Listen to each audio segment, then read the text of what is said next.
Hi, this is Phil, and I'm here to tell you all about the Capes and Lunatics Patreon. Get early access to all of our interviews, including the monthly Chichester chats with writer and comic book legend DG Chichester, new episodes of classic Capes and Lunatics shows, including The Quantum Zone, This, That, or the Third, and many, many more specials, all completely uncensored. Access starts for $3 a month, full video when you pledge $5 a month. Check out the link in our show notes or go to patreon.com/capesandlunatics. Hope to see you there. This is Jam DeMatteis, and you are listening to the Capes and Lunatics podcast.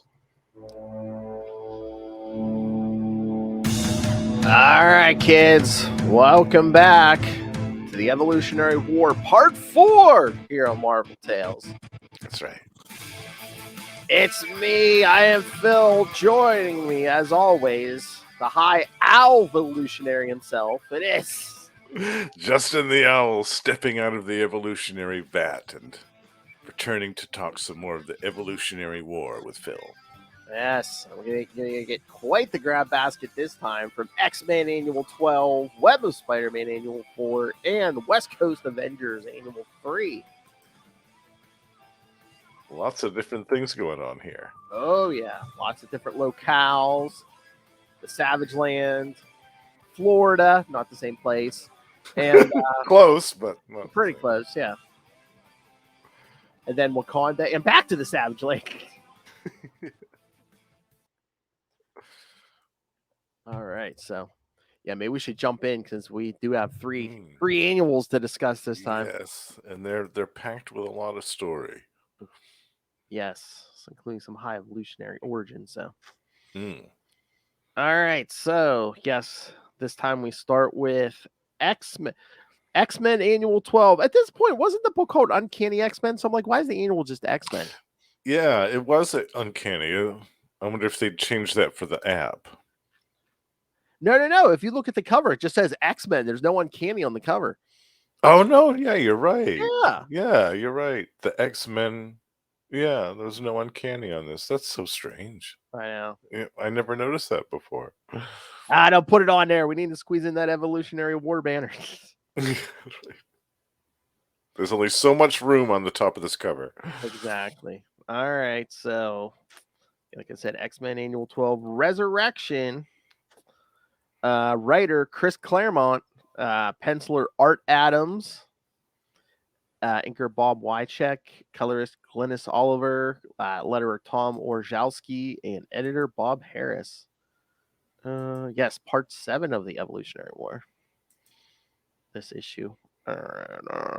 Having detected an attack on the very Earth itself, Storm flies away from the X-Men's headquarters in Australia. That hive of scum and villainy. Almost pulling Longshot into the sky in the tailwind, if not for the fast thinking of Dazzler, who saves his life. Rogue shoots off after Storm to follow her, while Madeline and the other X-Men track her with their base's equipment. Pinpointing Storm's trajectory to Antarctica, Logan realizes that Storm is heading toward the Savage Land. In order to meet Storm there, Logan and the other X-Men gear up and have Gateway teleport them there. Nice. Upon their arrival, we're gonna have to do a bunch of X-Men from this era. I was gonna say Claremont era, but that was like what? That was how many years? It was like almost 20 years. Yeah, maybe we maybe could the do Australia like a years greatest or something. Yeah, it's the Savage Land years. Yeah. Upon their arrival, the X-Men are shocked to see that the Savage Land has been decimated and is nothing more than a barren, frozen wasteland. Finding a bone, Logan has Longshot use his psychometric powers to learn what happened, and he relates a story how an alien creature known as Terminus, stay tuned in a few months here, kids, was responsible for the land's destruction that seemingly killed everyone in the area. Hearing this, Colossus becomes upset that a woman, a member of the Fall People, whom he first made love to when the X-Men first traveled to the Savage Land. Ooh. Man of Steel. Might be dead. When Psylocke begins scanning for signs of life, the X-Men are suddenly shaken by a sudden earthquake. Elsewhere in this frozen wasteland is the High Evolutionary, who has come across a sample of Sarcode's Changia, providing his theory that the former Savage Land is not truly barren and that life can once more thrive here. He is suddenly attacked by what appears to be Terminus, who bursts from the ground and grabs the High Evolutionary in his massive hand. Seeing Terminus rise from the ground, the X-Men come to the High Evolutionary's aid. However, none of their attacks have any effect on the creature, except for Wolverine's adamantium claws. However, they provide little damage, and the armor's repair systems instantly fixes the damage done. Storm and Rogue arrive. Storm realizes that Terminus is the reason she was drawn to the Savage Land and unleashes the full fury of the winds to knock him into the side of a mountain, burying him in rubble. While Rogue rescues Wolverine, Longshot and the High Evolutionary, Wolverine, Longshot, and the High Evolutionary from the giant alien. With the battle over, the High Evolutionary explains that he has come to attempt to restore the Savage Land to its former splendor, and the X-Men agree to try and aid him, sending Havoc along with the Evolutionary while the X-Men keep an eye on Terminus. Longshot, meanwhile, wanders off, and when he slips on a patch of ice, he is shocked when he suddenly passes through some invisible portal. When Alex arrives with the High Evolutionary at the temporary base he has set up in the area, he is surprised to learn that the Evolutionary's interests stem around evolution and that he has focused much of his life to get all species to reach their true potential. Seeing a photograph of his Knights of Wundagore makes Alex consider that the Evolutionary is not all that different from Professor Xavier and his formation of the X-Men. He is then introduced to the Evolutionary's aid in attempting to restore the Savage Land, Zaladane. Alex finds her striking and wonders if he has not met her someplace before. In your dreams, kid.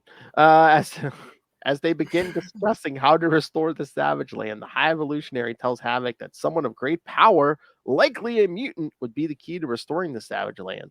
Havoc considers that he knows of only one person that could succeed in a task, but so far as he knows, that person is dead. Back out in the wasteland, Dazzler realizes that Longshot is missing and decides to go looking for him. With Wolverine, weary of Dazzler's lovesick nature regarding Longshot, tags along while Storm, Rogue, Colossus, and Psylocke go to keep an eye on Terminus. When Logan's tracking of Longshot's sense leads him through the invisible portal, Dazzler screams when she witnesses Logan suddenly disappear. While not far away, Storm notices that her cameo crystal is glowing and races back to find Dazzler, ordering Rogue and Psylocke to stay and keep an eye on Terminus. When Colossus and Storm catch up to Dazzler, Storm raises her cameo crystal and a portal suddenly opens, and the massive form of the Warhound Sajim emerges from the portal. However, before Colossus can attack, Storm explains that she met this creature during their first visit to the Savage Land. The X-Men are surprised that a number of beings from the Savage Land survived, rescued by Storm's friend Emrin, and brought to her dimension. Colossus is happy to be reunited with Nereal, whom he also survived. She has a son named Peter. However, she asks Longshot not to reveal that Colossus is the boy's son. Just then, Terminus revives, and as Rogue attempts to pull Psylocke away, they are knocked out of the sky. With Storm staggering their foe with a lightning bolt, everyone gets the Sajims back, and the giant beast attacks Terminus with its advanced weapons. However, they have no effect on Terminus. During the course of the battle, Havoc and the High Evolutionary return with a plan, quickly implementing it. Rogue uses her powers to absorb Longshot's luck powers. With them, Rogue flies toward Terminus's mask, smashing through it, revealing their enemy not to be Terminus at all, but Garrock hooked up to the machine. Under the machine's influence, Garrock attempts to attack Rogue. However, she begins absorbing his powers as well, weakening him to the point where he pulls away from the devices, controlling the massive suit of armor. Without Garrock powering the giant suit, the X-Men are then easily able to smash it into a flaming pile of rubble, while Rogue and Garrock are rescued by Storm and Colossus, where it would lay until Quasar issue 7. Yeah. See, that's the thing. Quasar 7, it doesn't have Acts of Vengeance on it, but it kind of has to be an Acts of Vengeance issue because he teams up with the cosmic-powered Spider-Man. Yeah, it feels like it's an Acts of Vengeance issue. Yeah. It has to be because he has cosmic powers, Spider-Man's. Yeah. Oops. They left the little thing off the cover in the corner. free from the machine's influence, Garrock is shocked to see what has happened to his land and agrees to help the High Evolutionary restore the Savage Land. When Colossus asks Nereal about her son's father, she doesn't tell him the truth, telling him that the man is gone and she will raise the boy on her own. Soon at the High Evolutionary Citadel, it is determined that Garrock would have to sacrifice his life in order to restore the Savage Land to its glory. Garrock, having cheated death many times and having enough love for his land to sacrifice his life for it, agrees to do so. As the X-Men oversee the operation, the Savage Land mutates, led by Zaladane, watch eagerly, seeing this as playing into their hands and the first step to their goal of conquering the world. The High Evolutionary is aware of this, and he secretly plots to foil this plan and activates the device that converts Garrock into pure energy that restores the Savage Land to its glory, restoring the vast tropical forest and its prehistoric wildlife. The X-Men then helps the survivors of the Savage Land rebuild before leaving. However, Storm orders Psylocke to alter their memories so that they do not fully remember who helped them. Sometime later, after the X-Men have left, Kazar and his family return to the Savage Land and are surprised to see that the survivors have formed together as the United Tribes and have created a banner given to them by their saviors. When Kazar and Shauna ask who helped them, all Nereal can tell them that their saviors were merely legends. And that summary had more words than a Claremont issue. I was going to say, did he write it? All right, thoughts? I love this comic book so much. This is like one of my desert island books. Oh, Like, I nice. love the artwork in this. I love the story. I love everything about this. Your The girl fact that Betsy's in it. the girl Betsy's in it, wearing that great armor. And I mean, Arthur Adams is one of my favorite illustrators, and he became one of my favorites from this issue. Oh, Like, nice. I think this is the first time I ever saw his pencils, and I was like, "Oh my god, this is amazing!" But it had it all. Just the fact that we have the X-Men fighting Terminus. I mean, wow! Like that alone floored me. Like the X-Men fighting this massive giant, what we thought was an alien. But also what was cool was right before this annual had come out, maybe a year before this, or less even, I had read in the pages of Classic X-Men, which were the reprints of the Yes. 70s stuff. They had just done the storyline where um, the X-Men were in the Savage Land, the Claremont and Byrne stuff, and where Colossus had met Nereal and all those people and had that romance with her, and they had met Sajim and the Warhound and all those people. Like, so I had just read that story and I was familiar with all these people. I was like, oh, cool! So they're bringing all these people back, and I knew that it had been a while since we had seen them, so that was also neat. But just the fact that we have a sequence in this comic book where Terminus, this gigantic robot, is fighting this gigantic warhound with a ship on its back. I mean, that's just, it's so cool. I just love it so much. It's so wild. It's just a tiny speck of Wolverine just scratching down the side of Terminus. Yeah. And they use some great teamwork here because you know, Rogue absorbs Longshot's luck power so that she can smash through Terminus's visor, and then Wolverine does the slashing thing so that Havoc can use his blast to do some actual damage to Terminus, and then Dazzler does her blast, which knocks Garrock out of the driver's seat of the Terminus cockpit. It was some really great teamwork that the X-Men used here to defeat this massive threat. So yeah, I can't say enough good things about this annual. I love it so much. Oh yeah. Yeah. And the High Evolutionary actually does something good for once and restores the Savage Land.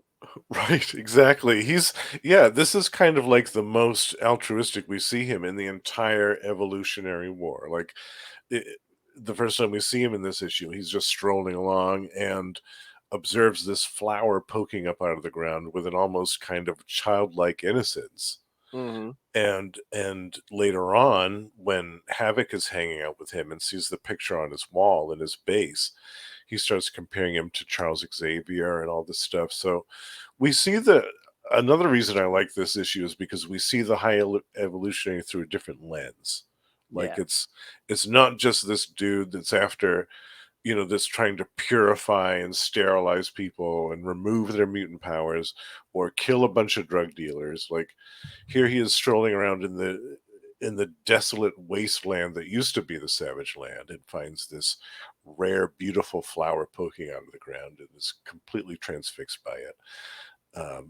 And does something to help. Like he actually helps the people of the Savage Land restore their homeland to what it was before Terminus landed there in the Avengers story. Mhm. So he does a lot to help people with no interest of his own. Like, I mean, he's not really going to advance anything to do with human evolution by hanging out in the Savage Land.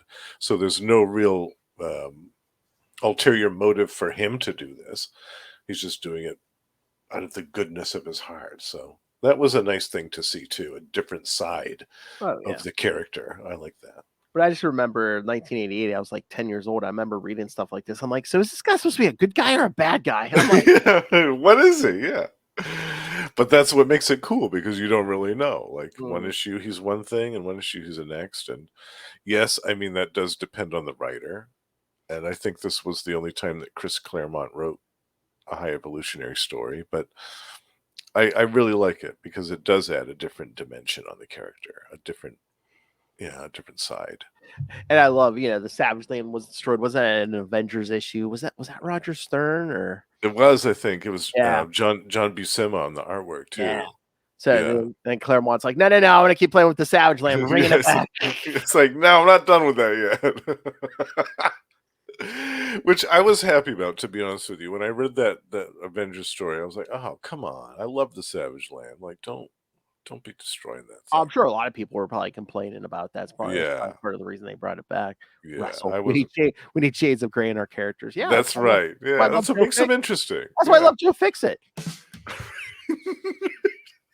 The ultimate shades of gray. Oh yes, Yeah. physically and personality. Yeah. Right. Yeah. Oh, But and yeah, then it makes the High Evolutionary more interesting for sure. oh yeah, great story, great art, and then they actually have the backup story for this annual because They do. the Marvel, it's hit or miss. This is the first appearance of the X Babies, right? The X Babies and some more gorgeous artwork from Art Adams. My God, he's so good, so good. Mojo. Mojo. And I loved the prototype X things that they were doing, like the cyborg X-Men and Yeah, the Chippendales, like animal. the animal X-Men. There's one where they're all women. Yeah. Yeah. Oh God, I was laughing so hard reading this backup and reminding myself of when I was when I was 11 and laughing at it. All right, and then of course we get another High Evolutionary origin, but Yes. I don't have a synopsis for this one, but Well, yeah, in this one, he's kind of training these Knights of Wundagore. We see the yes, Knights of Wundagore for the first time. They've got these cool purple and blue armors with these skull masks on, and yeah, you get the feeling that he's creating his own kind of like little society here, almost. yeah, and of course Magnus, who's still in Jonathan Drew's body, is hinting at because again he's from the Middle Ages, so of course he would suggest this. Mm-hmm. Yeah. Russell, Mojo, and Dr. Bong would not get along. I would pay to see that. That would be great if those two were the same story. We need a Dr. Bong in Mojoverse. Actually, Mojo would want Dr. Bong in Mojoverse to like host a game show or something. Oh, there you go. Oh, you guys need some episode you need to do a game show, and yeah, Dr. Bong's gonna be the host. Yes. Yeah. That would be fun. Just yeah, there's a battle in this too with Chthon, or I guess not him, but like an avatar of the demon. Yeah. That attempts to attack Mount Wundagore, and even the High Evolutionary joins in the battle with his knights. Oh, and hey, just coincidentally, at the same time, a pregnant gypsy woman shows up. Well, Yeah. Who gives birth to twins, and one of them, the girl, is gets touched by Chthon. I wonder who she could be. Mm-hmm. Wait a minute. So I'm trying to think. What did it say? What year this is? Because remember, we were in the 30s for a while there. Yeah, but in one of the last ones that we covered in the last episode, I think it was 1923 was one of the years they dropped, right? Oh, it says for over a decade, so this is at least 10 years in the future, but that still only brings us to the 40s. Mm-hmm. So I was going to say, I don't think Wanda and Pietro are that old. No. If you notice, they stopped at some point. Marvel stopped using like years because they didn't want to run into this conundrum. Like they were just like, yeah, no, stop doing that. Just do like a year into the future. Like if you're going to do things like time jumps and stuff like that. Because the notes in one of the summaries I saw, it's like, oh yeah, it's like Herbert Wyndham was still like 1930s, because he found a way to like slow his aging and stuff. So. Mm-hmm. Yeah.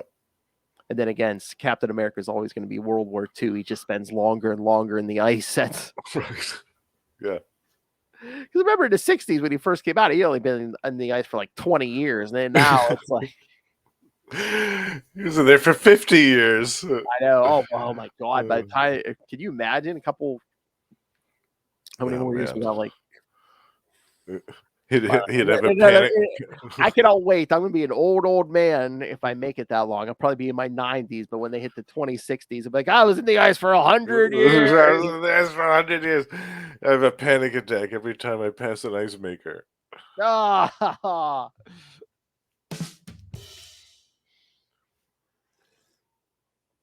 yeah, sliding time. All right. Should we get to the next one? Yeah. Web of Spider-Man annual, number 4. Remember, kids, Spider-Man had 3 books at the time, so yeah, that's right. Getting some more Spider-Man after we got some last episode. All right. Yeah. Web of Spider-Man annual 4. Takes place between Web of Spider-Man 43 and 44, kids. So.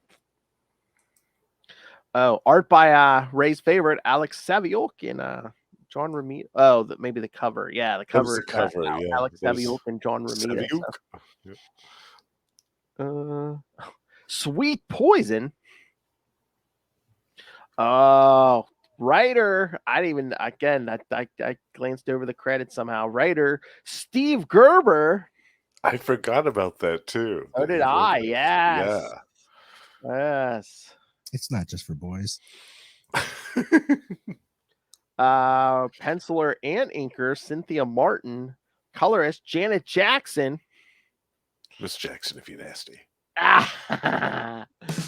Also, so like the letterer Rick Parker and editor Jim Salicrup. So the art was done by all women in this. So I love that story. So yeah, very cool.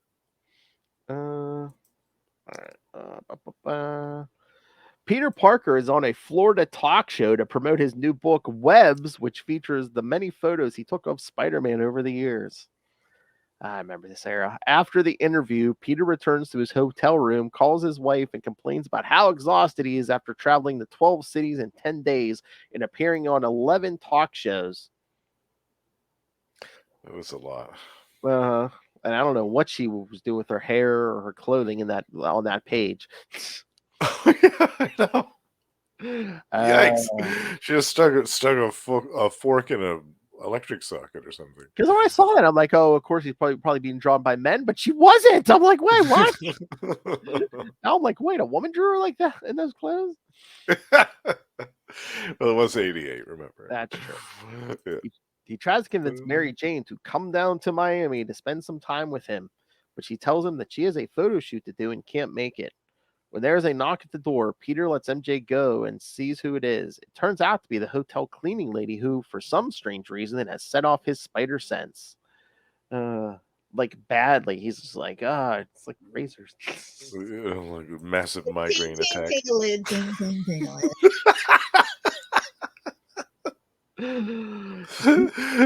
She tells him that she will be done as quickly as possible, saying that she works quickly so she can go home to her son Carlos, who is out of school for the summer. Peter's a little surprised that a woman so young could have a child, but she tells him that sometimes she forgets her real age and tells Parker that it's a long story, something she hopes to one day tell Carlos's father. When the woman leaves, Peter is relieved as his spider sense was becoming unbearable. He's not the only one who feels strange. Once out of the room, the cleaning lady asks some unseen presence what the sensation she was having. Assured that this is not a target to destroy, she is impressed to know that what it feels like to sense someone with power that is devoid of corruption. Meanwhile, oh boy. Meanwhile, in the Florida Everglades, an army of the High Evolutionaries and Eliminators have arrived with a spatial dissonance generator. Yeah. Ooh. When they activate the device, it rips a hole in reality. We were doing genetic stuff. Now we're ripping holes in space. I know. Where that escalated quickly. Exactly. I was like, really? That escalated quickly.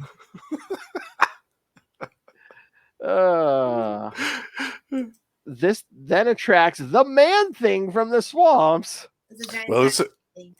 it is a Steve Gerber story, so That's you know. true. That's true. Yeah. And we are in the Florida Everglades. It's a Right. giant sized man thing.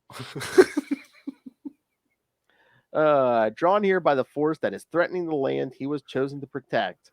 However, the rip in reality also affects the man thing, causing the muck monster to explode. Oh, so that man thing exploded all over the place. Okay. You need a towel for that. Oh my. What is this? Massage parlor?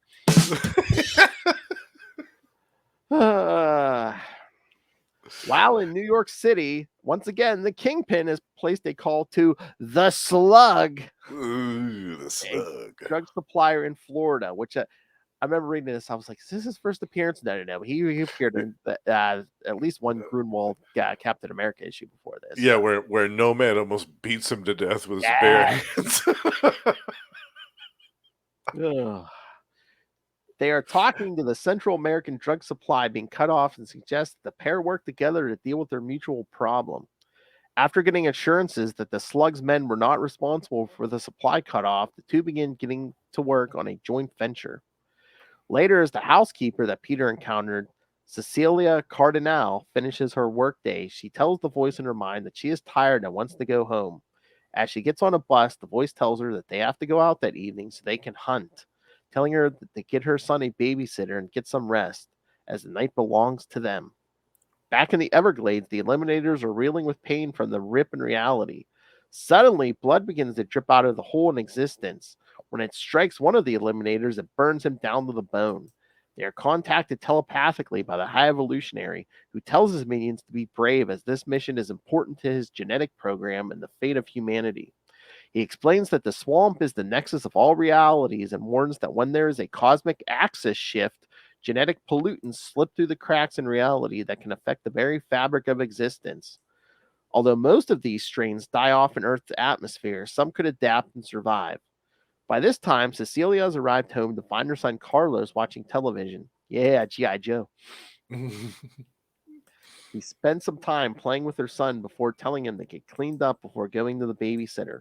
Carlos is disappointed that his mother is going out for yet another evening. Later that evening, Peter Parker can't sleep in the uncomfortable motel room bed and decides to go out and grab a bite to eat. However, hearing one of the Slug's men beating up on a rival drug dealer named Santo, Peter changes into Spider-Man and interrupts the beating. Spider-Man pulls Santo out of the car and swings away, asking Santo what is going on. At first, Santo is reluctant to talk, but the drug dealer eventually relents.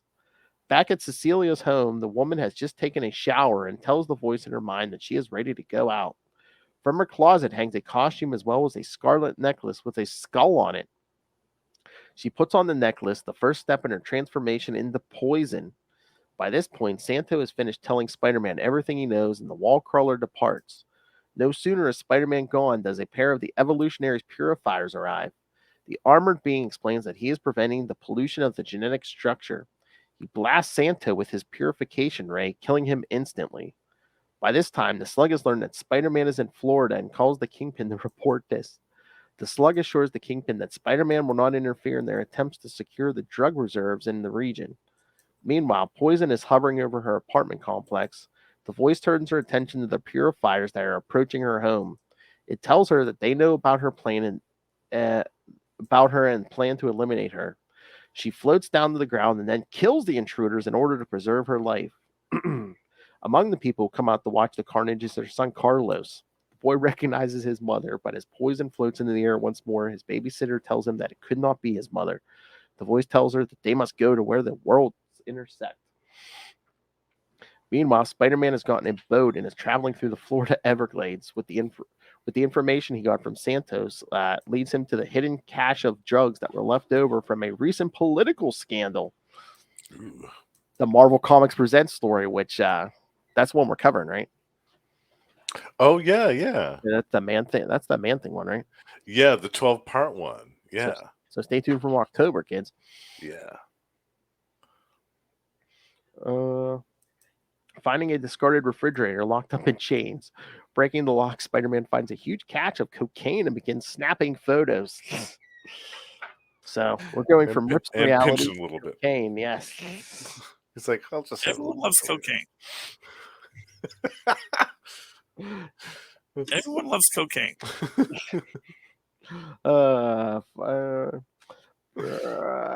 He is interrupted by a gang of the Slug's enforcers who are also out looking for the drugs.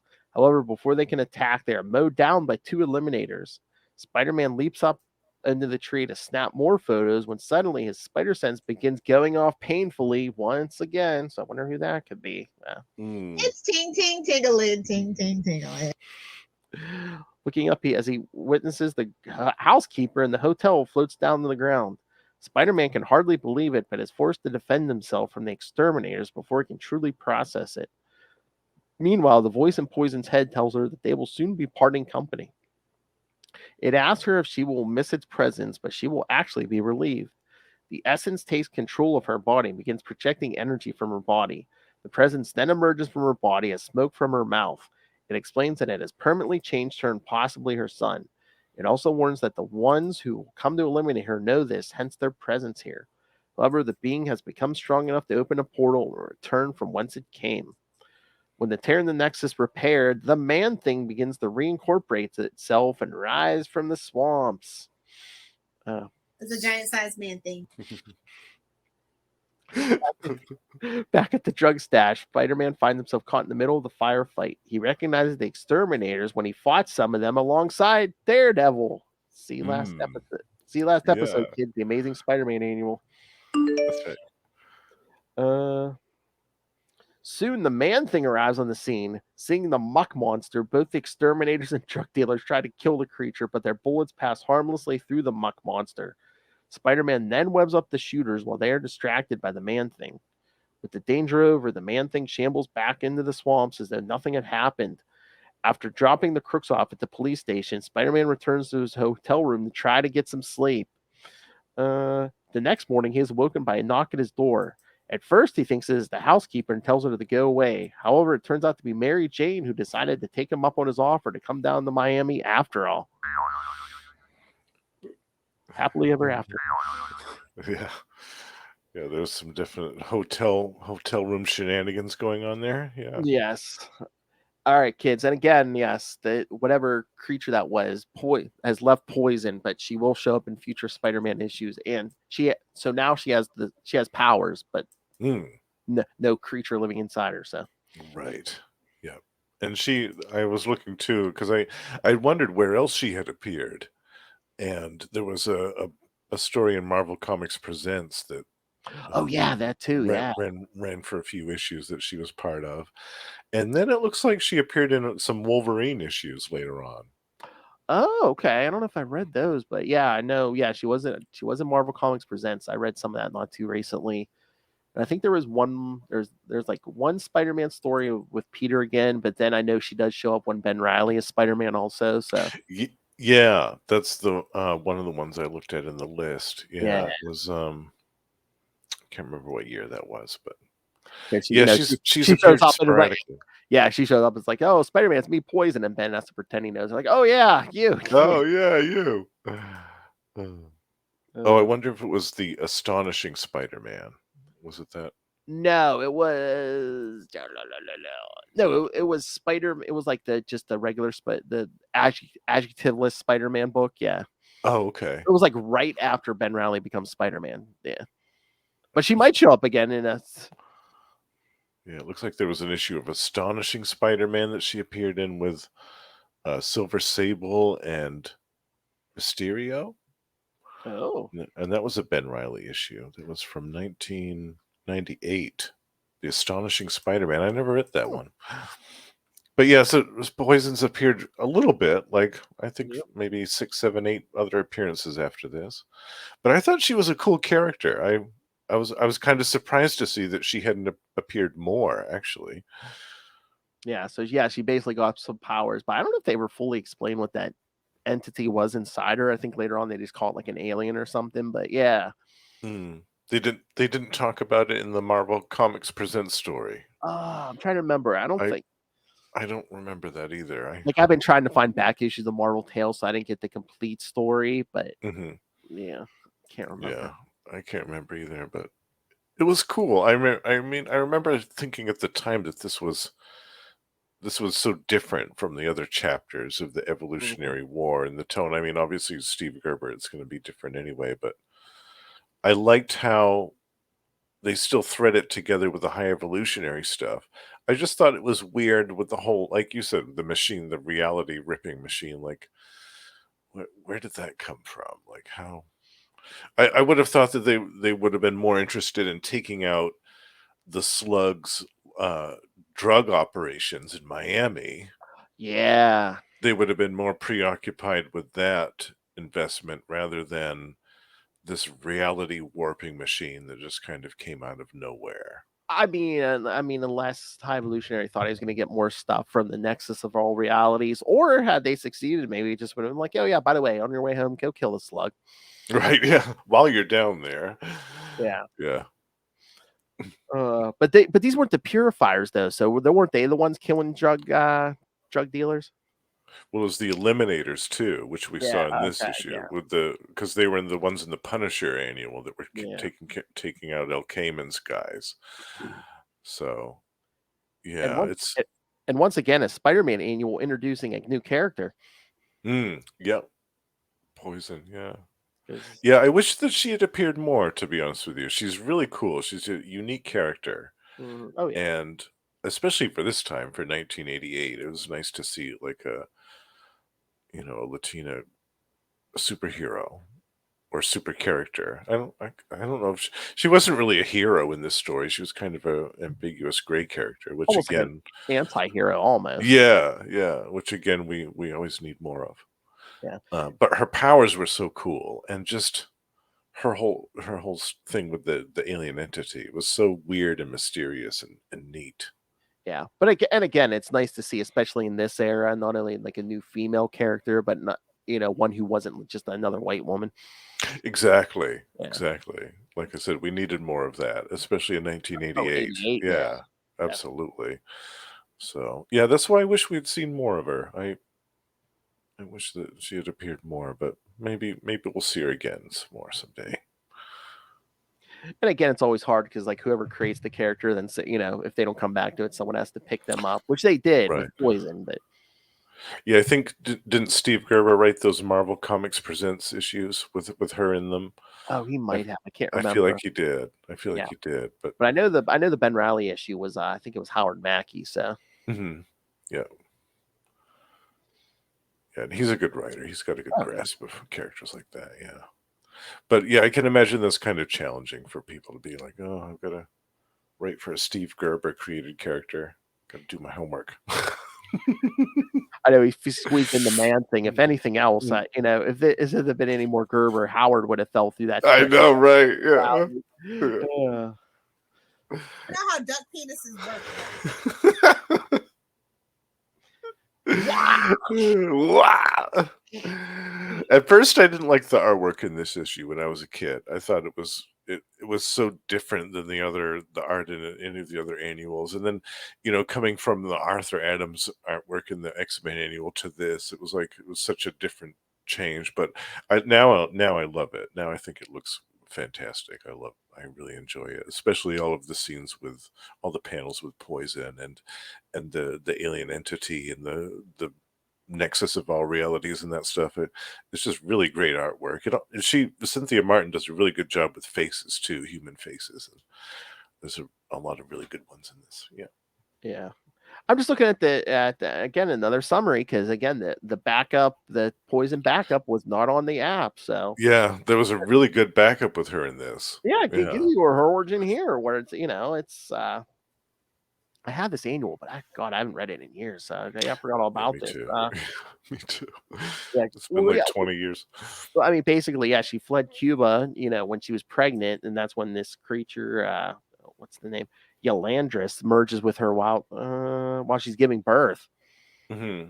So that's why the sun can be affected too. Hmm. Hmm. Yeah, Marvel, if you're listening, put these backups on the app. Fix that mess Yeah, because exactly. people need to read this stuff, Give us our money's especially if it's got origins for these characters that you're seeing for the first time in these annuals. I mean, come on, get it together, Marvel. And again, I get it if there's like rights issues, but I don't think there's any rights issues. I'm pretty sure Marvel owns all these characters. No, yeah, this was before all that stuff got hashed out, so they would Yeah. have rights to all this stuff.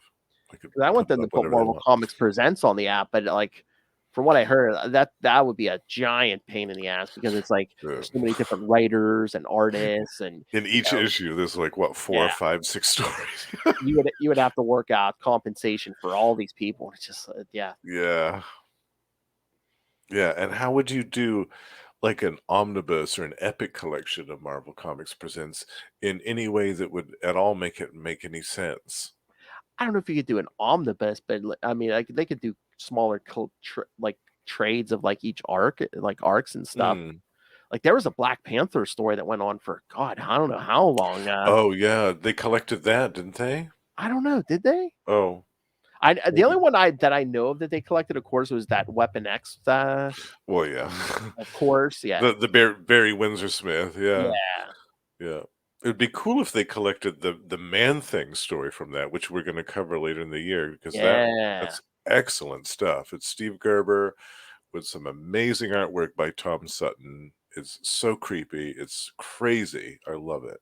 And it's enough to it's a long enough story where you could fill a whole volume with it if you I'm collected it. I'm just surprised that they don't find a way to collect those because it started off with every issue has to have a story about one of the mutants, and then it eventually became every issue has to have a Wolverine story in it. Yeah. It was kind of like his unofficial book for a while. Yeah. Even like some of those later issues, like I'm surprised they don't, so 90s. It's like Wolverine story followed by a Ghost Rider story. Ghost Rider and War Machine and Exactly. the Punisher. Yeah. Venom. Yeah, totally. Yeah, they definitely pumped that in the 90s. Because I'm pretty sure I read it. I read an issue of that because, like I said, I've been trying to collect the back issues where Wolverine factually meets that version of Ghost, the Danny Ketch Ghost Rider. Yeah. And of course they fight. Of course. Yeah, it's a given. All right. All right. Should we get to the High Evolutionary chapter origin here? Because we got one more issue to cover too. That's true. Yeah. All right. So, oh God, all my children. Oh no. The High Evolutionary is going over the toll taken on his Knights of Wundagore following their battle against the demon Chthon. With the death count at 17, the losses weigh heavily on the High Evolutionary, who is forced to train his new men in the ways of war to protect their society. That's when he is joined by the sorcerer known as Magnus, who is still possessing the body of Jonathan Drew. He has come with the body of Baron Rusoff, another casualty of the battle against Chthon. Drew explains that while the High Evolutionary and his charges were battling Chthon, the spirit of Magnus discovered that Rusoff was responsible for summoning the ancient demon. Magnus took possession of Rusoff's body and forced him to cast the banishment spell in the Book of Darkhold. Magnus explains that Gregor was attempting to cure himself of lycanthropy. Later in the study, the High Evolutionary ponders over the supernatural, something he denied for years until the battle with Chthon. He is interrupted by Bova, who shows him two twin children that were both born by Magda. who was who died during the night. Although it happened during the night. Although Magda survived, she fled in the night, leaving a note telling Boba to turn the children over to a good family. The High Evolutionary tells Boba to look after the children until he can find suitable parents for the children. That's when Magnus comes to say farewell before leaving the body of Jonathan Drew so he can return to his eternal rest. He soon departs, telling the High Evolutionary to take good care of Jonathan's daughter Jessica. Later, Sir Porga has arrived with Robert and Madeline Frank, who have come to get assistance in Madeline's pregnancy. The High Evolutionary finds this will be the ideal couple to give the twins. However, things turn tragic when Madeline's biological child is stillborn and she dies giving childbirth. Still, Boba tries to deceive Robert Frank into thinking that the twins are his children. Unfortunately, Frank is so distraught over the death of his wife, he speeds away. The High Evolutionary has just revived Jessica Drew and is about to explain what has happened to her when he is interrupted by Bova with the news regarding the Franks. The High Evolutionary decides to give the children to a couple in a nearby Romany village. The couple in question are Django and Maria Maximoff, who promise to raise these twins like their own children. Yes, kids.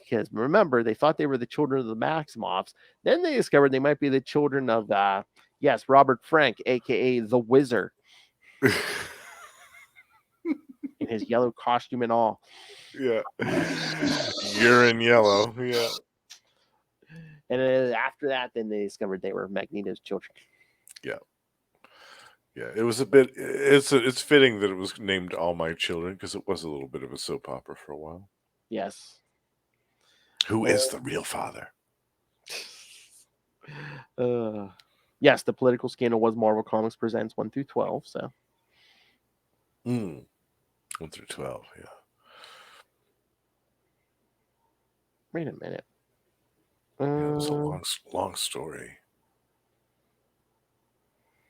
It's saying that Spider-Man and Daredevil fought the Purifiers in the Amazing Spider-Man Annual and Daredevil Annual 4. Wait a minute, that's Atlantis Attacks. Or are they back? I'm trying to remember. Daredevil Annual number 4? Well, it's the Atlantis Attacks Annual, but I'm just like, so did they make a return appearance? I'm trying to remember because Lilith and I covered it, so I'm trying to remember what. I don't remember that either. Unless that's a mistake. I don't know. Could be. Or maybe they're in a backup or something in that annual. Yeah, maybe. All right. So should we get to the last one, the West Coast Avengers Annual? Yes. Yeah. All right. This one's gonna be weird, kids, because I do not have. Well, I didn't have a I didn't have a regular synopsis. I found kind of like a review or something. So I'll read that. But all right, West Coast Avengers Annual 3. Heads you lose, and tails you win, because we kind of get two main stories. Tale of two teams. Yes. The first Heads You Lose is by Steve Englehart, penciler Al Milgram, inker Jerry Talolac, colorist Mark Sheary, letterer Bill Oakley, and editor Mark Grunwald. And almost the same team on the second one, except inks were by Christopher Ivey, and that's the only difference. All right. So different inkers. Hold on, let me switch here. Get these weird synopses here. All right. The High Evolutionary sends his gatherers to Wakanda to steal vibranium for his genetic bomb. That makes sense. More than holes in reality. Bill Foster, working at the High Evolutionary's base, manages to hide a note on the uniform of one of the gatherers. In Wakanda, T'Challa defeats the gatherers and finds the note. He contacts the West Coast Avengers because it said to contact Hank Pym, but he's no longer on the team. He contacts the West Coast Avengers. Just after they arrive, the censors arrive to steal the vibranium. During the battle, Stack, leader of the gatherers, is able to secretly steal a sample of vibranium. The Avengers leave Wakanda to investigate what is going on in the Savage Land, and they find a crater. Where did that crater come from? Well, let's get to the second story. Mock, Mockingbird, Moon Knight, Yeah. and Tigra arrive in the Savage Land. They learn about the restoration of the Savage Land by the High Evolutionary from Kazar. And again, no one knows it was the X-Men because they got the mind wipe in the beginning of this episode. So Right. they investigate. Okay, this is kind of nice. We moved the West Coast Avengers annual because we're back in the Savage Land, and it's like, oh yeah, the X-Men mind wiped everybody. They investigate and learn the High Evolutionary wants to detonate a bomb that will mutate all humans. During the battle, Bill Foster takes a new serum which restores his growth powers and cures his cancer. Stack, leader of the High Evolutionary's gatherers, returns with a sample of vibranium. With the final component in hand, the High Evolutionary flees to finish building his bomb. We get a big explosion. That's where the crater comes from. All right, thoughts? This one was a little weird, yeah, because we did have two different teams here. This was during the time when, if for the uninitiated, the West Coast Avengers had a bit of a split in their ranks. Hawkeye and Mockingbird were a couple, but got into a rift over the fact that Mockingbird let a villain who basically drugged and raped her fall to his death. Yeah. And Hawkeye didn't like that, and so they got into a huge argument. And Moon Knight and Tigra decided to go with Mockingbird and join her. They thought that she was completely justified in her actions, and the rest of the team obviously went with Hawkeye. So, yeah, this annual was a little weird because of that, but I still really liked it. I liked the fact that we saw Bill Foster again. I think it had been quite a long time since he had last appeared. And then also we get some really weird villains that I don't think ever appeared again after this. The censors, taste, smell, and touch, and all that. Yeah. Those were definitely some weirdo Steve Englehart villains if I ever saw them. An intuition. Oh yeah. Yeah, I love that. It was so good. But I do like that they included both teams and stuff. And Mhm. I love the whole Khonshu thing where they, he tries to gas High Evolutionary tries to gas them, and Khonshu just takes over Mark Spector's body. He's like, I can hold his breath. He can, Yeah. I've done this before, actually. Yeah. And Mark's body gives out. He's like, damn you, Mark Spector. Yeah. It's like, I've got to take over this body again. There's some great artwork from Al Milgrom, too, who did the art on the West Coast Avengers regular series for a while. Then we get that great scene at the end where Bill Foster grows to giant size and takes on the High Evolutionary. Yes, because the High Evolutionary grew to take on the Watcher last time. Now he's like growing large again, and Bill Foster's like, oh, let's take this serum. Yeah, I can do that too, sucker. And I can do it better than you. I love how he was like, I was here to cure myself, and hey, I get to save a lady at the same time. Yes, even better. Yeah, excellent. Yeah, and he helps them out. He shelters them when the explosion happens. Yeah, I love that. I love that they included Bill Foster in this. He's excellent. But it was so weird. So it was like, wait a minute. So it said it cured his cancer, but didn't Jessica Drew's blood cure him? But I guess he still couldn't stand changing the giant size then. So that's what yeah. That's a weird thing. It's like, he saved his life. Because again, the West Coast Avengers era, that was like Hank Pym too. Like he couldn't change size for a while either because for things. Yeah, he could only use his Pym particles to like make other things. Other things, yeah. Yeah, other objects grow, which was pretty cool. Yeah, that was cool. But then they put him back on the main Avengers team. They're like, he can grow again. Yeah, didn't they have it that he had heart issues for a while, and that was the reason that. Remember? I mean, I know you blocked it out of your mind, but the crossing where he would grow a few times. He was like, my heart. Yeah, I do remember that. Yeah, that I think that was why they explained why he couldn't change himself in his size for a while, because it put too much strain on him. Maybe when they came back from Heroes Reborn, maybe Franklin fixed that among other things. Yeah. Because they did have that backup in an Avengers annual, was it 98 or 99? They're just like, oh yeah, Franklin fixed things like Hawkeye's hearing's back. Janet Van Dyne's not a giant mutated wasp anymore. Yeah, Teen Iron Man, old Iron Man's not a kid anymore. He smashed them all together and brought back original Tony Stark. So yeah. He basically fixed everything. We gotta love Franklin Richards for that. because basically, everybody's working on this, the Heroes Return stuff. Was like, I ain't dealing with that crossing crap. Yeah. I'm not touching that crap with a 12-foot pole. Are you kidding me? Like two of those three examples were from the crossing, so it's like, yeah, no, I ain't touching that. Yeah, big old stink pile. But then once again, Hawkeye would lose his hearing again years later. Yeah, well, not again.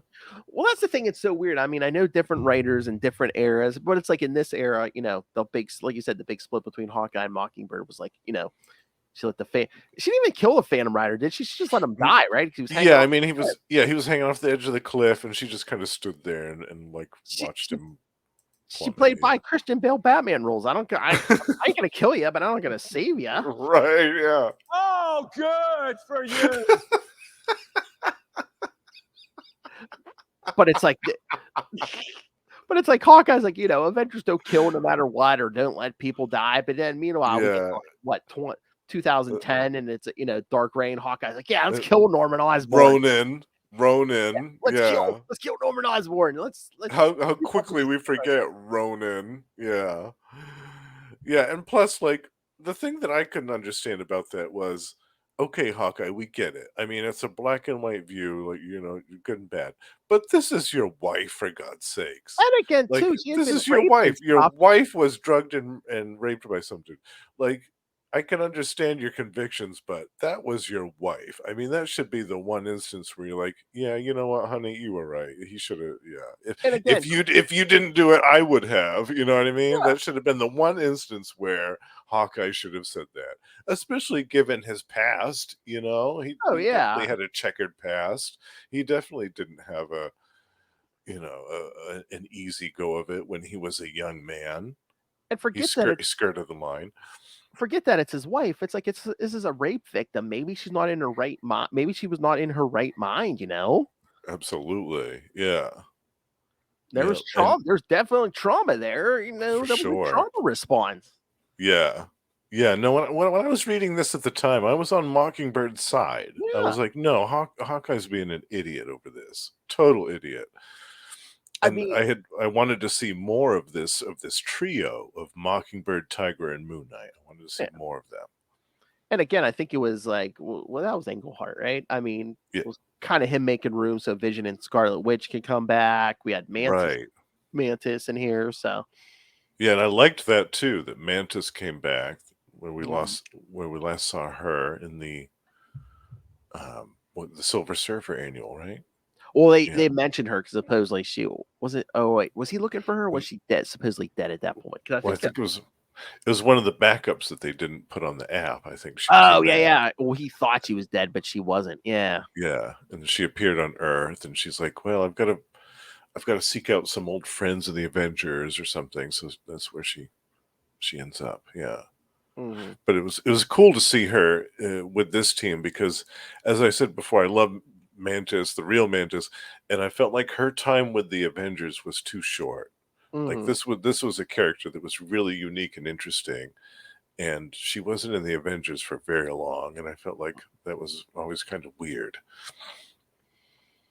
But yeah, I mean, three different art styles in these 3 issues of this episode, but and I like the way the High Evolutionary looks in every issue of this. I do too. Art Adams, was it Cynthia Martin, Al Milgrom, and Al Milgrom, High Evolutionary looks different in all, and I still like all 3 styles.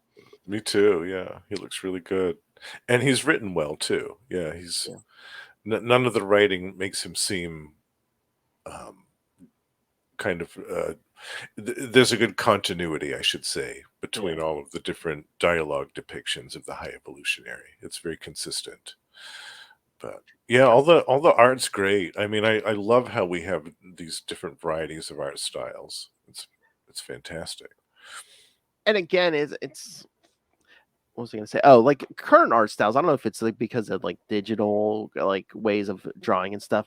A lot of the current stuff, the art is good, but it's like a lot of people's work is very similar to other people's. I love this era Mhm. because like you could like glance It's at a page and be like, oh, this is Al Milgrom. totally. It's very distinctive. Yes. And Cynthia Martin too, or Art Yes. Adams. You could look at any of those pages and almost identify immediately. Same thing with John Byrne or Ron Lim. Ron Lim. Yeah. Kyron Dwyer that did some of the other artwork that we Hell, talked about. 1988, Todd McFarlane. Todd McFarlane, Rob Liefeld. Like, Yeah. I mean, those are artists that you definitely have distinctive styles that you identify the minute you see it. I mean, George Perez is another one. George. Yeah. Oh yeah. Yeah, totally. Like these are artists that have a very unique artistic vision. It's easily identifiable. Yeah. I mean, you look at a Perez, or like I was gonna say, like the McFarlane Spider-Man at the time, you barely have to glance at that thing and be like, "Oh yeah, that's a Todd McFarlane Spider-Man." Yeah, right. Just for like a split second, yeah. Or like a Jim Starlin, Yeah. or John Buscema, Sal Buscema, John Romita Sr., John Romita Jr. Like, yeah, you can look at those panels or those pages rather and be like, yeah, I know who drew this. I don't have to look at the credits, but yeah. Oh, but it's fun. they did put the pinups in here on the app on this one. Oh, for the West Coast Avengers one? Yeah. Oh yeah, they did. Yeah. That's so weird how they pick and choose what they put up on. I know. It's so funny, just the jokes for each one, because just Hawkeye. If we lose any more members, I will really be a solo Avenger. Yeah. And Wonder Man, good thing I'm a movie star and not a secretary. When it comes to typing, I'd have to rely on the Hunt and Peck's method. As he's lifting weights. Yeah. Oh, which I don't know why he's lifting weights. That's all ionic power there. Yeah, he doesn't need to do any of that. Yeah. I know he doesn't know that at this point, but he can alter his body, Yeah. Vision and Scarlet Witch. It's a great one of Mockingbird walking out. Avengers, I quit. Yep. And there's like Tigra laying on a bunch of pillows and stuff. Yeah, I love that one. Mantis is a great one of Mantis. Yes. Dr. Pym. The joke. The Mantis is floating there, instead of transcendental meditation, she goes, the new meditation technique. This one calls it transcendental levitation. Nicely done, Steve Yes. Englehart. And Pym looking at the picture of all his identities, going, who shall I be next? Who shall I be next? He's even got the red and white outfit from like his first few adventures. Yeah. And then Moon Knight and Avenger Moon First, Knight. Khonshu Fist. I love that. The bummer about having these pinups when you're a kid is that you really want to put them up on your wall, but you Yes. don't want to chew up your comic book by doing it. So it's like if you don't want to jack up your issue, you're like, I need to buy 2 of this.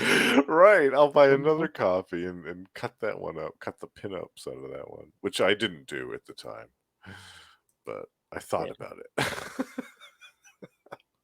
I love the Patsy Walker. I love when this era, like they tried to give Damian Hellstrom like a superhero style costume. Yes, with the red and yeah. I know that didn't last for very long. What's your power? I'm the son of the devil. Yeah, that was the unpublished cover to issue number 4 of the West Coast Avengers. Mhm. Yeah. All right, let's get to this High Evolutionary origin chapter here. Yeah, chapter 9. Yes, which basically most of this is just basically recapping like it's some Thor and Hulk stuff, because it starts with right after his first appearance from Thor 134 and 135, whereas Thor and Jane Foster take off. The High Evolutionary packed his new men into the base and took off, basically thinking, glad I had Horish Grapshin put that star drive on my base like decades ago. Turns out that was smart forethinking. I hope we survive. Yeah, and then they basically they land on what will eventually become Counter-Earth. Yes. Yeah.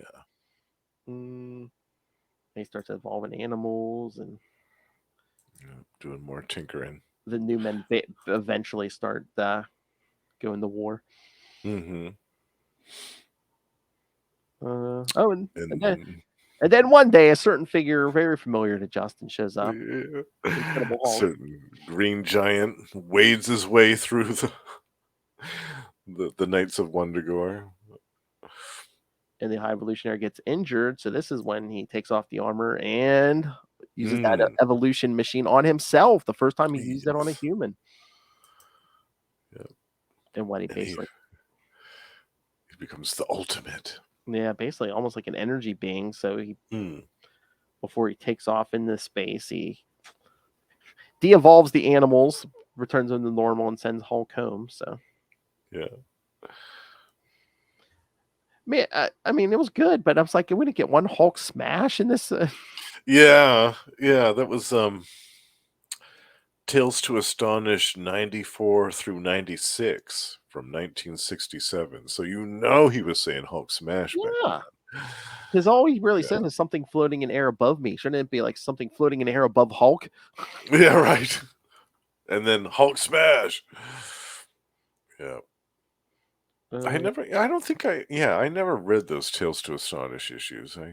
Russell's going to be covering all of the Tales to Astonish Hulk stuff in the form of some like short Nice. solo episodes on Gamma Charge. So I got to get in on that because I haven't read a lot of those. I'm trying to remember. I might have read those maybe once, and if so, it's probably like at least 20 years ago. Yeah. Yeah, they look really good. I've been meaning to read them for years, but never got around to it. So I'm trying to remember. I think I got the was it the first volume of remember those black and white essential volumes? Oh yes, yeah. That was how I first read the first run of Moon Knight. Me Originally. too. Yeah, I got that Central Moon Knight. Yeah. Yeah. I got a bunch of Spider-Man ones. Got some of the X-Men ones. I remember I got at least the first volume of Hulk. I can't remember if I got one or two, but yeah, a lot of those are out. Those are like out of print now. Those are, yeah. I had a couple of Avengers ones of those. The Avengers. I had. Although my comic shop guy helped me track down a few years ago because I was telling me and Ray were going on about it because there's only in 2 volumes you can get the complete first run of Jessica Drew Spider-Woman. Oh, true. Yes. Yeah. It's essential volume 1 and volume 2. Yeah, that's the whole 50 issues. And there might be some of the Marvel 2-in-1s I think are in there because she appears there too. So okay.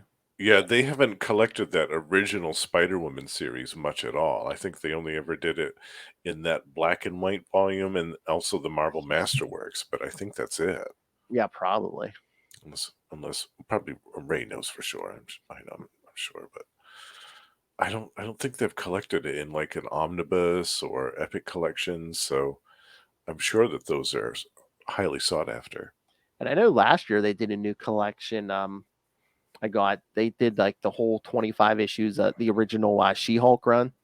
Oh yeah, the Savage She-Hulk. Yeah, that would be worth tracking down. That's a great series. Yeah.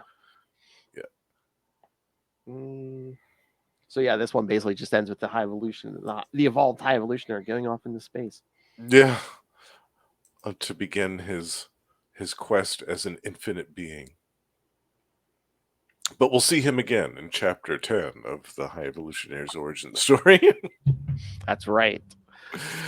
All right. So thoughts, Justin, before we wrap this up? Well, all 3 of these were great. Yeah. This was really, I think, where the Evolutionary War hit its stride.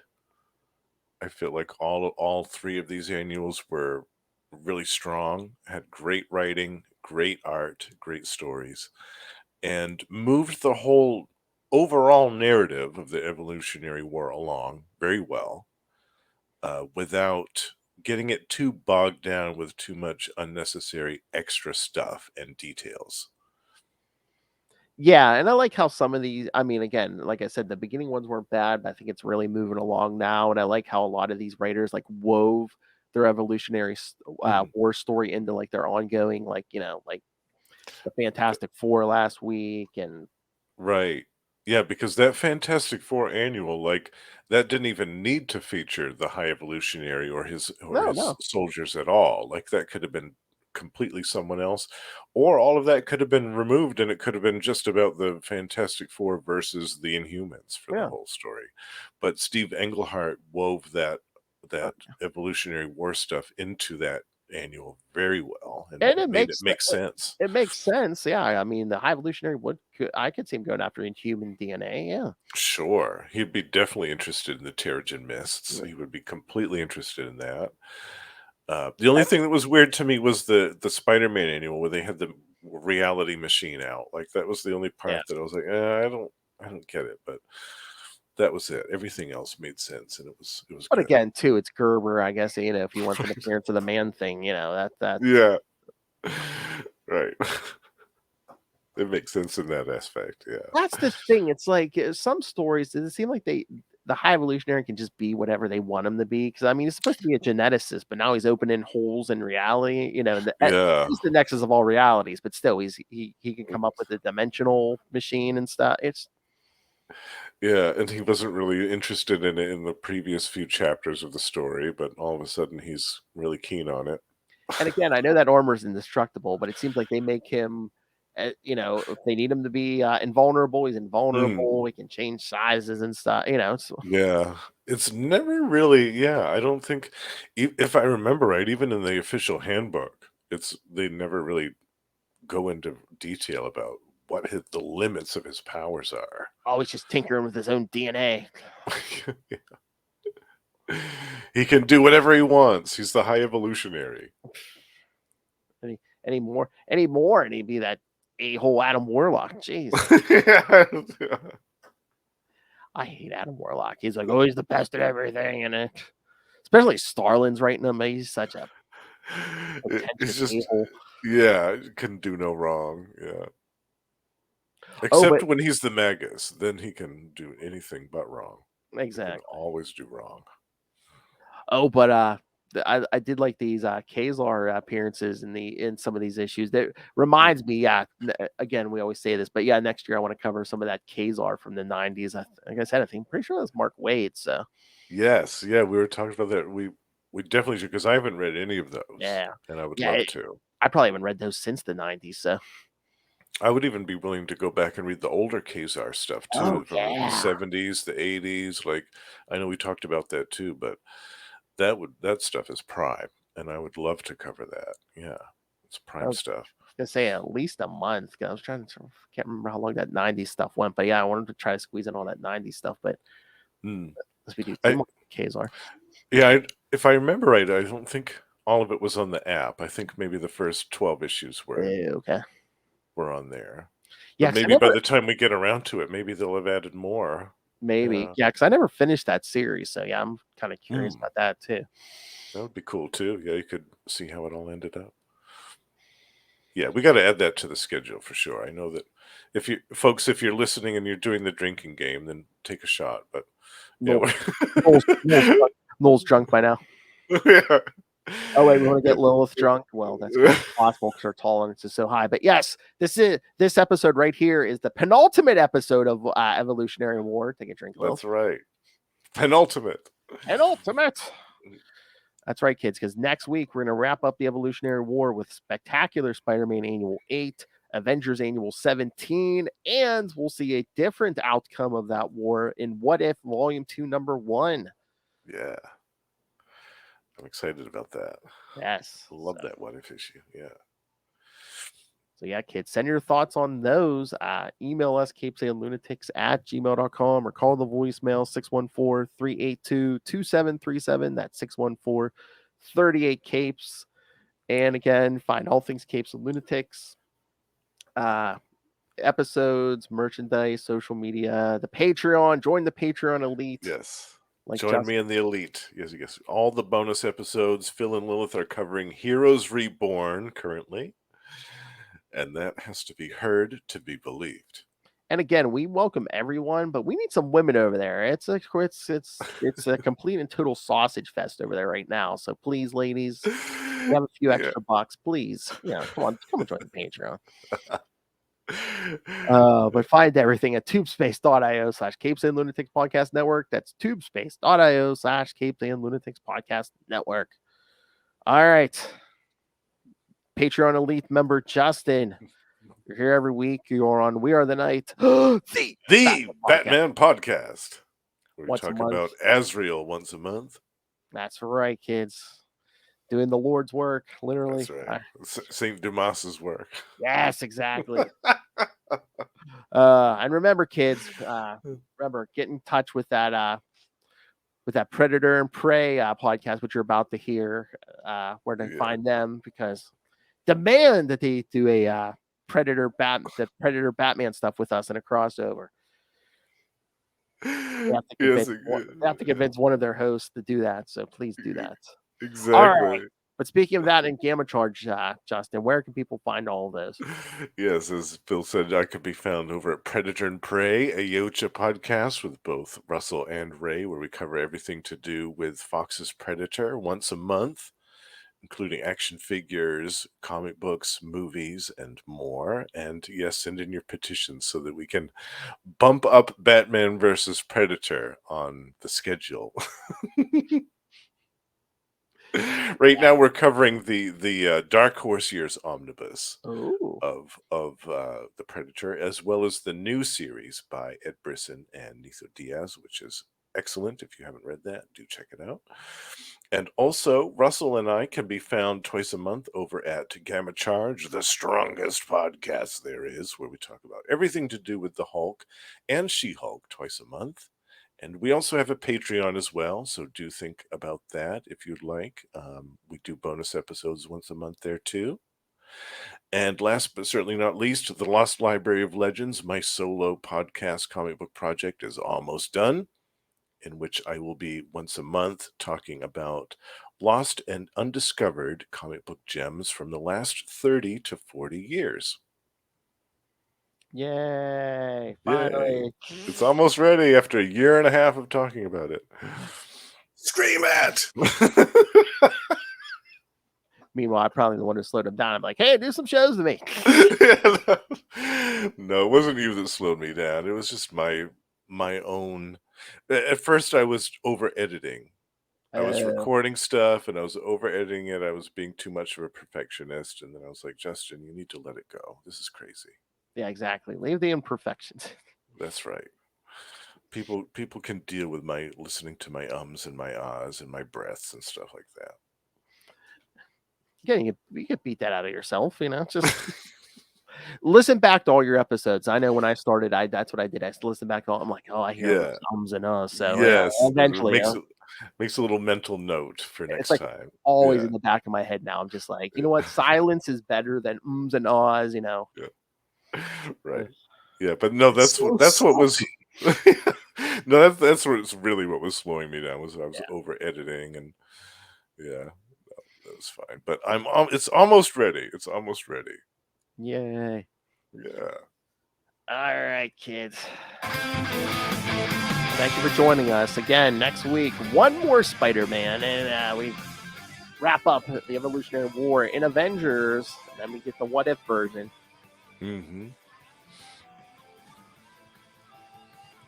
It's and after that, where it's Captain America time. Yes. 3 episodes of Captain America in July, kids. Yeah. And the Serpents, the Serpent Society and 2 of them, and some Skrulls. Yeah.